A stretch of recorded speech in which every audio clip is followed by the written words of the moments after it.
Presentata a Imola presso la sede della Fondazione Cassa di Risparmio la mostra Volti, ritratti in Romagna dal primo Novecento ad oggi. Da Federico Fellini ad Adolfo Wilt, da Dario Fo a Bertozzi e Casoni, da Gabriele D'Annunzio ad Alberto Sughi sono alcuni tra gli autori in mostra dal 1° dicembre negli spazi espositivi della Fondazione Cassa di Risparmio di Imola in piazza Matteotti. 70 opere che, dalla pittura alla ceramica, dal disegno alla fotografia, formano uno spaccato inedito dell'arte dell'ultimo secolo. È una mostra che è stata costruita sulla realtà dell'arte e delle vicende afferenti l'arte romagnole del Novecento. La mostra si muove volendo su un doppio binario. Da un lato si possono apprezzare artisti romagnoli che dall'inizio del secolo scorso ad oggi hanno operato anche in Romagna,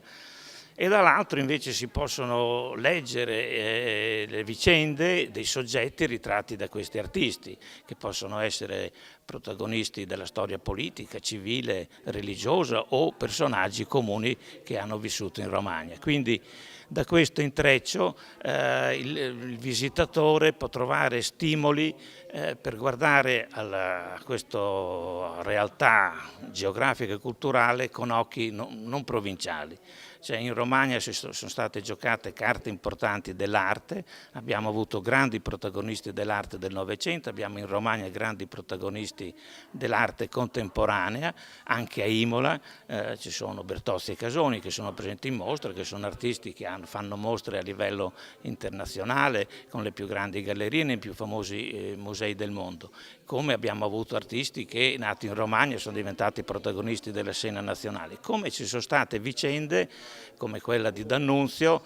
che è venuto in Romagna come militare, ha avuto delle piccole storie anche qui in Romagna,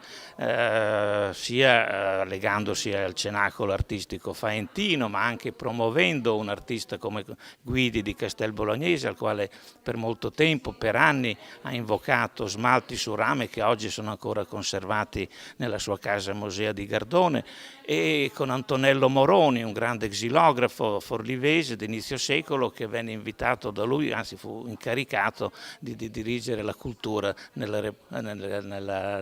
reggenza del Carnaro del 1920. Quindi tante vicende che tramite questi volti, questi ritratti, queste figure reali della storia e della contemporaneità ci invitano a essere presenti alle vicende artistiche e storiche dove ci capita, e in questo caso in Romagna. La mostra Volti, ritratti in Romagna dal 1° Novecento ad oggi inaugurerà il 1° Dicembre e resterà aperta al pubblico fino al 5 febbraio 2017, ingresso libero.